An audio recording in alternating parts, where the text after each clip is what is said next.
여러분 안녕하십니까? 진성호입니다. 이번 총선에서 더불어민주당은 압승을 했습니다. 그런데 총선 이후 벌어지고 있는 상황들을 보면 이렇게 크게 이긴 정당답지 못한 아주 좀스럽다는 생각이 듭니다. 자, 오늘 이재명 대표가 올린 SNS 글, 그리고 박지원 당선인이 방송에 나와서 했던 발언들을 보면 지금 야권은 윤석열 대통령의 인사카드에 대해서 상당히 놀란 눈치입니다. 자, 무엇보다도 협치를 해라.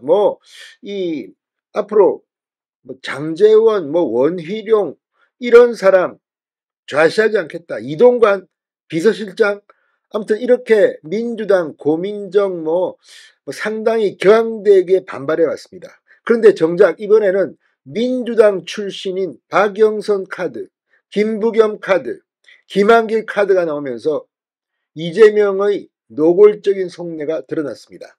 이재명 대표는 지금 제1야당의 대표이고 어쩌면 연임할지도 모릅니다. 그런데 오늘 나온 반응을 보면 왠지 이재명이 쫓기고 있다는 생각이 드는 이유는 뭘까요?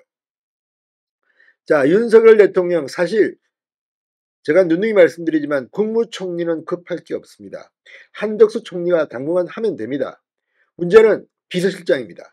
국무총리는 국회 인준을 받아야 하기 때문에 민주당이 반대하면 사실 국무총리 취임 못합니다.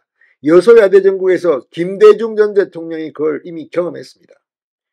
노태우 전 대통령 같은 경우는 아예 3당 합당을 해버렸습니다. 자, 지금 노태우 시절처럼 의원 빼오기나 합당 이런 거는 불가능합니다. 그렇다면 지금 민주당은 국무총리 어떻게 하는 겁니까? 국무총리를 민주당이 지명하겠다는 겁니까? 국민들이 보고 있습니다. 자, 이제 윤석열 대통령이 오히려 여유를 가지고 국무총리를 지명하면 됩니다. 그래 놓고 인사청문회하고 또 부결시키고 과거 김대중 시절 김정필 국무총리가 겪었던 한 반년 걸렸죠 아마. 그럴 수도 있습니다. 한덕수 총리가 하면 됩니다. 그렇지만 비서실장은 빨리 하는 게 좋을지도 모릅니다. 자, 지금 일단 100석은 확보했습니다. 저는 정말 걱정했습니다. 한 90몇 석 되면 정말 이제 법률안 거부권도 못하고 개헌도 못 맞고 탄핵도 못 맞고, 그런데 100석 이상을 했습니다. 108석입니다. 그렇다면 지금 민주당 쪽이 오히려 초조해하는 것은 아닐까요? 자, 박지원 당선인, 박지원 전 국정원장은 박영선 전 장관과는 박박남매라고 불릴 만큼 그렇게 가까웠던 사이입니다.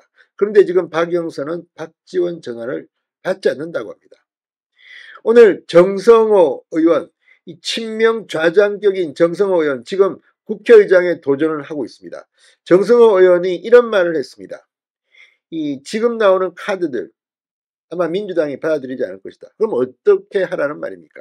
그러면 인사 과정에서 민주당이 하겠다는 겁니까? 지금 총선에서 이겼다고 마치 대통령이 된 듯한 착각. 지금 사실상 이재명이 대통령이다. 이런 걱정을 했던 사람들이 많습니다. 그러나 100석 이상 확보하면서 그거는 이제 끝났습니다. 지금 이재명이 보이는 이런 태도들 다음 선거 때 한번 두고 봐야 될 것 같습니다. 진성호의 융단 폭격 시작합니다. 더불어민주당을 융단 폭격합니다. 방송에 앞서 아직 진성호 방송에 구독자가 아니신 분은 붉은색 구독 버튼 눌러주십시오. 더 좋은 방송으로 보답하겠습니다. 자, 이재명 대표가 이 페이스북에 이런 글을 올렸습니다. 굵은 글자로 올렸습니다. 협치를 빙자한 협공에 농락당할 만큼 민주당이 어리석지 않다. 자, 뭔가 이재명 대표는 상당히 불만이 있는 것 같습니다. 자, 국무총리 후임으로 박영선 전 민주당 의원, 김부겸 전 국무총리, 김한길 국민통합위원장 등 야권 출신 인사들이 거론되고 있는 데 대해서 불쾌감을 이런 식으로 표출한 겁니다. 이번에 크게 이긴 정당의 대표답지 않게 좀 좀스러운 게 아니냐 싶기도 합니다. 이들에 대해서 이 인준을 거부하겠다는 경고로도 보입니다. 특히 윤석열 대통령이 자신과 사전 협의 없이 비명계 성향의 야권 출신들을 총리나 대통령 비서실장으로 내세우려는 것을 자신에 대한 협공으로 받아들이고 있음을 드러낸 것으로 관측됩니다. 협공이 참 웃깁니다. 그럼 누구와 누구의 협공입니까? 윤 대통령과 박영선의 협공입니까? 김한길의 협공입니까? 아무튼 이런 표현 자체를 쓰는 것이 좀 상식적이지 않다는 생각이 듭니다. 박지원 전 국정원장도 어제 YTN 24일 출연해 총리설이 나돈 이 박영선 전 의원이 자신의 전화도 받지 않고 있다고 밝히며 불쾌감을 나타내면서 협치는 윤석열, 이재명 간에 되는 거다. 아무하고나 하는 게 아니다. 아무 합의 없이 박영선 장관을 저렇게 했을 때 과연 인준이 될까라고 경고했습니다.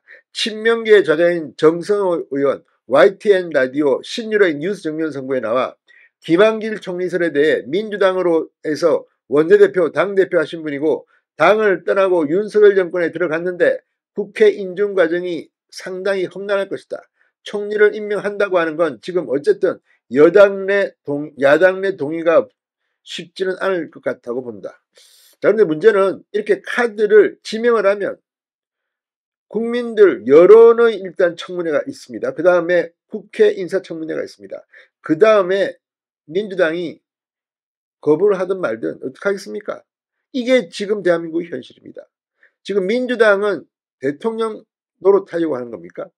아무튼 지금 전국 어쩌면 이제 윤석열 대통령이 뭐 지지율도 폭락했습니다만 시간이 좀 흐르면 국민들은 이재명 조국의 횡포에 분노하게 될지도 모르겠습니다. 진성호의 융단 폭격이었습니다. 여러분 감사합니다.